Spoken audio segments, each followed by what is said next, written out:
প্রায় 4-5 ঘন্টা হাঁটার পরে হাসান একটা শহরের ভিতরে চলে আসে। সামনে একটা বেঞ্চি দেখতে পায়, বেঞ্চির উপরে বসে পড়ে। তারপরে ভাবা শুরু করে কোথায় যাবে, সে কি করবে। তারপরে হাসান সামনে তাকিয়ে রাস্তার ওই পারে দেখে যে 3-4 জন মিলে একটা প্রাইভেট কারে ডাকাতি করছে। হাসান দেখতে পেল যে রাস্তার এক সাইডে একটা ডাল পড়ে আছে, ওইটা নিয়ে গিয়ে পিছ থেকে 4 জনকে ইচ্ছা মতো মারা শুরু করে। 4 জনের মাথার উপরে আঘাত করে, 4 জন মাটিতে লুটিয়ে পড়ে এবং কিছুক্ষণ পরে 4 জন একেবারে জ্ঞান হারিয়ে ফেলে। তখনই গাড়ির ভিতর থেকে একটা মহিলা বলে উঠলো, তুমি কে বাবা, আমাদেরকে এভাবে বাঁচালে? তখন হাসান বলে উঠলো, আমি একটা অনাথ এতিম ছেলে, রাস্তায় রাস্তায় ঘুরে বেড়াই। তখন ওই মহিলাটা বলে উঠলো, তুমি কোনো কাজ কাম করো না? তখন হাসান বলে উঠলো, না আন্টি, আমার মতো ছেলেকে কাজ দিবে কে? তখনই আন্টি বলে, কোনো সমস্যা নাই, আমি তো আছি। কোনো সমস্যা নাই বাবা, আমি তোমাকে কাজ দিব। আর তুমি আমাদেরকে এত বড় দুর্ঘটনার হাত থেকে বাঁচালে, আজকেই তোমাকে আমি কাজ দিব, আমাদের সাথে আমাদের বাসায় চলো তুমি। কথাটি বলা মাত্রই প্রাইভেট কারের ভিতর থেকে একটা মেয়ে বলে উঠলো, আম্মু এদেরকে বিশ্বাস করতে নেই, এরা রাস্তার ভিতরে হয়তোবা মাস্তানি করে বেড়ায়, গুন্ডা মস্তান হতে পারে, হয়তোবা এটা একটা এদের চাল। তখন হাসান বলে উঠলো, আপামনি আমি কোনো গুন্ডা মস্তান না, আর আমি এমন ছেলে না, আপনাদের মন না চাইলে আপনারা আমাকে নিয়ে যান না, তাও এমন বললেন না। আপনাদের বিশ্বাস না হলে আপনারা যেতে পারেন, আল্লাহ হাফেজ। আরে বাবা, ওর কথায় রাগ করো না, ঠিক আছে? আমি দেখে বুঝে গেছি তুমি একটা ভালো ছেলে, তুমি অমন না। তখন হাসান বলে উঠলো, না আন্টি, আমি আপনার সাথে যাব না, এই মেয়ের বিশ্বাস হচ্ছে না আমাকে। তখন বলে উঠলো, না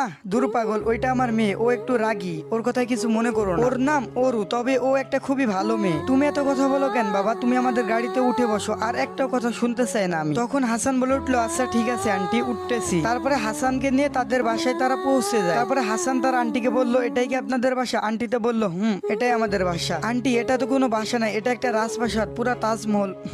পাগল ছেলে একটা। তখন আন্টি বলে উঠলো, আচ্ছা তোমার কি কোনো বাবা মা ভাই বোন নাই? না আন্টি, আমার এই পৃথিবীতে কেউ নাই, আমি অনাথ এতিম, রাস্তায় রাস্তায় ঘুরে বেড়াই। ও আচ্ছা, তুমি আমাদের গাড়িটা চালানো শিখো আর ড্রাইভিং শিখো, ঠিক আছে? আর কিছু মন চাইলে সেটাও কইরো। আচ্ছা ঠিক আছে আন্টি, আর আমার নাম হাসান। তখনই অরুর মা অরুকে বলে উঠলো, এই হাসানকে গেস্ট রুমে নিয়ে যেত। তখন অরু বলে উঠলো, এই মা কি বলতেছো, পাগল হয়ে গেছো নাকি? এ থাকবে আমাদের গেস্ট রুমে। তারপরে অরুর মা বলে উঠলো, যা বলতেছি তাই কর। অরু বাধ্যতামূলক ভাবে হাসানকে নিয়ে গেস্ট রুমে গেল। হাসান আর অরু যখন গেস্ট রুমে ঢুকে পড়ে, তখন অরু এমন একটা কাজ করে বসলো যেটা হাসানের চিন্তার ও ভাবনারও বাইরে ছিল। অরু হাসানের 2 গালে চড় মেরে গাল 2টা একেবারে লাল করে ফেলে, এই কুত্তার বাচ্চা, তুই আমাদের বাসায় আসলি কেন? হাসান বলে উঠলো, আশ্চর্য, আপনি আমাকে থাপ্পড় মারলেন কেন? বুঝলাম না আপু। তখনই অরু বলে উঠলো, বুঝবা না তো, সুন্দর মেয়ে দেখছো আর গাড়িতে উঠে পড়ে চলে এসেছো। হাসান বলে উঠলো, আপনার কোথাও ভুল হচ্ছে, আমি নিজে থেকে আসতে চাই নাই, আপনার মা এক প্রকার জোর করে এনেছে, আমি নিজের ইচ্ছে আসিনি। তামান্না বলে উঠলো, আচ্ছা ঠিক আছে, ভালো বুঝি সবই, চুপ থাকো, আর কিছু বলা লাগবে না তোমাকে, তোর মতো ছেলেগুলাকে